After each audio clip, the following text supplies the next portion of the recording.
Alright guys, we are ready for chapter 6 of George's Secret Key to the Universe. I have a new corgi with me today to read. The next day at school, George couldn't stop thinking about the wonders he had seen at Eric's house. Enormous clouds and outer space and flying rocks, Cosmos, the world's most powerful computer, and they all lived next door to him, George, the boy whose parents wouldn't even let him have an ordinary computer in the house. The excitement was almost too much to bear, especially now that George was sitting once more at his very boring desk in the classroom. There he is, very distracted. He doodled on the school book in front of him with his colored pencils, trying to sketch Eric's amazing computer. The one that could make a window from thin air, and through that window show you the birth and death of a star. But even though George could see it perfectly in his mind, his hand found it difficult to draw a picture that looked anything like what he had seen. It was very annoying. He had to keep crossing parts out and drawing them again until the whole page looked like one giant squiggle. Ow! He exclaimed suddenly as a missile made of scrunched up ball of paper hit him on the back of the head. Ah, George, said Dr. Reaper, his teacher. So, you are with us this afternoon after all. How nice. George looked up with a start. Dr. Reaper was standing right over him, staring down through his really smeared glasses. There was a large blue ink stain on his jacket, which reminded George of the shape of an exploding star. There's Dr. Reaper.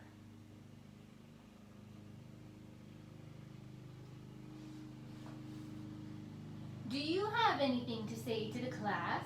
Said Dr. Reaper, peering down at George's notebook, which George hastily, meaning very quickly, tried to cover. Other than ow, the only word I've heard you say today.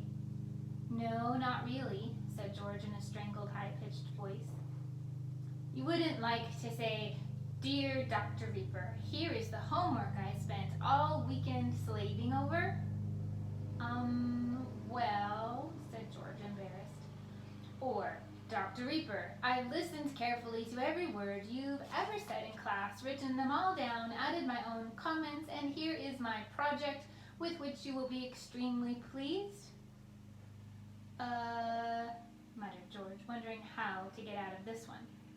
Of course you wouldn't, said Dr. Reaper heavily.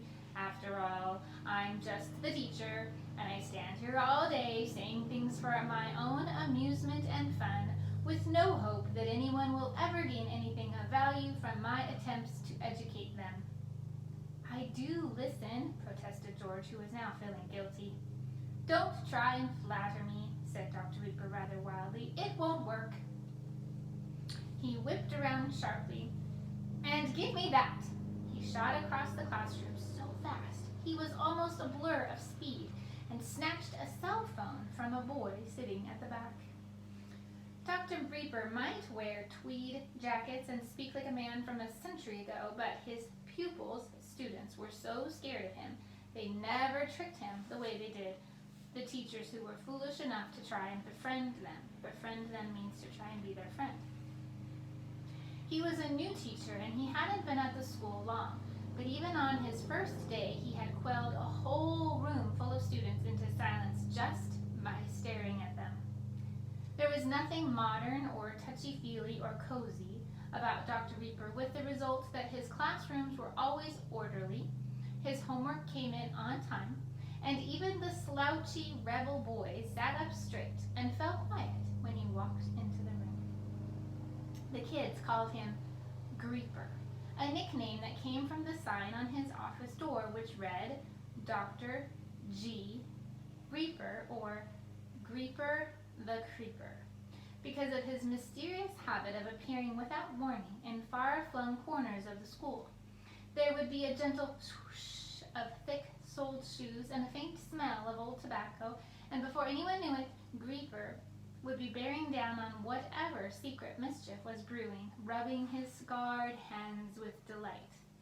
No one knew how he had managed to cover both hands in red, scaly, painful-looking burn marks, and no one would ever dare ask. "Perhaps, George," said Creeper, pocketing the cell phone he had just confiscated or taken, "you would care to enlighten the class as to what the artwork you have been working on this morning represents."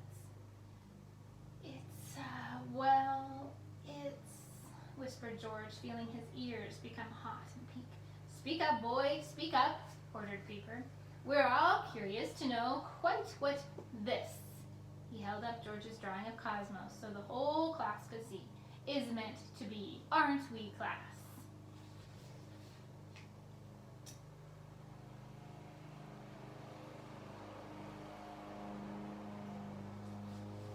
The other children snickered, delighted that Creeper was picking on someone who wasn't them. At that moment, George really hated Creeper. He hated him so much he completely forgot his fear or shame or humiliation in front of the other pupils. Unfortunately, he also forgot his promise to Eric. "It's a very special computer, actually," he said in a loud voice, "which can show you what's happening in the universe. It belongs to my friend Eric." He fixed Creeper with a very blue stare, his eyes determined under his tufts of dark red hair. "There are amazing things in outer space just flying around all the time, like planets and stars and gold and stuff." George was making the last part up. Eric hadn't said anything about gold in outer space. For the first time since George had been in Creeper's class, his teacher seemed lost for words. He just stood there, holding George's book in his hands, his jaw falling open as he looked at George in wonder.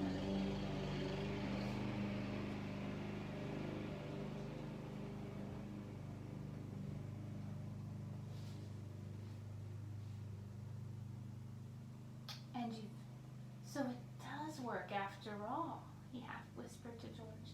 "And you've seen it? That's amazing." A moment later, it seemed as though Creeper were waking from a dream. He snapped George's book shut, handed it back to him, and walked to the front of the class. "Now," said Creeper loudly, "given today's behavior, I'm going to assign 100 lines. I want you to write neatly and clearly in your books. I will not send text messages in Dr. Reaper's class because I am too busy listening to all the interesting things he has to say." That's a long sentence. 100 times, please. And anyone who hasn't finished by the time the bell rings can stay behind. "Very good. Get on with it." There was an angry muttering from the classroom. George's classmates had been looking forward to seeing him being taken to pieces by the teacher, and instead they'd all been punished for something quite different, and George had mostly been left off the hook. "But, sir, that's not fair," whined a boy at the back. "Neither is life," said Creeper happily, "and as that is one of the most useful lessons I could possibly teach you, I feel proud that you've understood it already. Carry on, class." With that, he sat down at his desk, got out a book that was full of complicated equations, and started flicking through the pages, nodding to himself wisely as he did so. George felt a ruler being jabbed into his back. There's a picture with the ruler.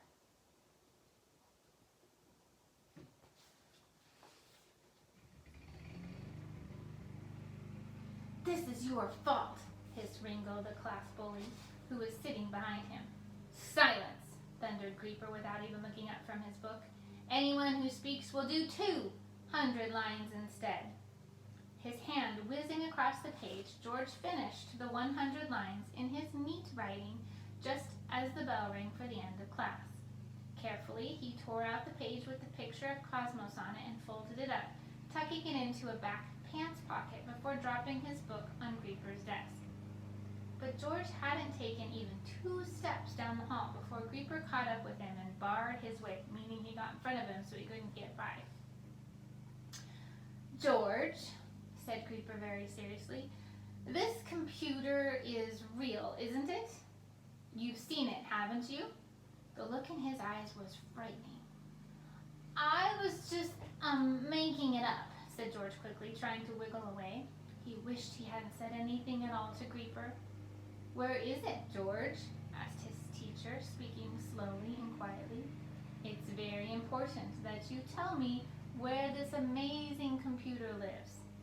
"There is no computer," said George, managing to duck under Creeper's arm. "It doesn't exist. I just imagined it, that's all."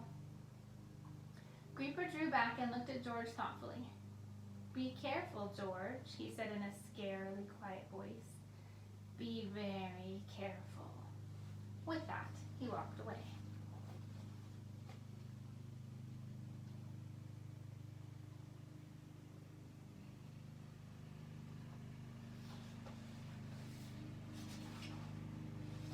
And that is the end of chapter 6.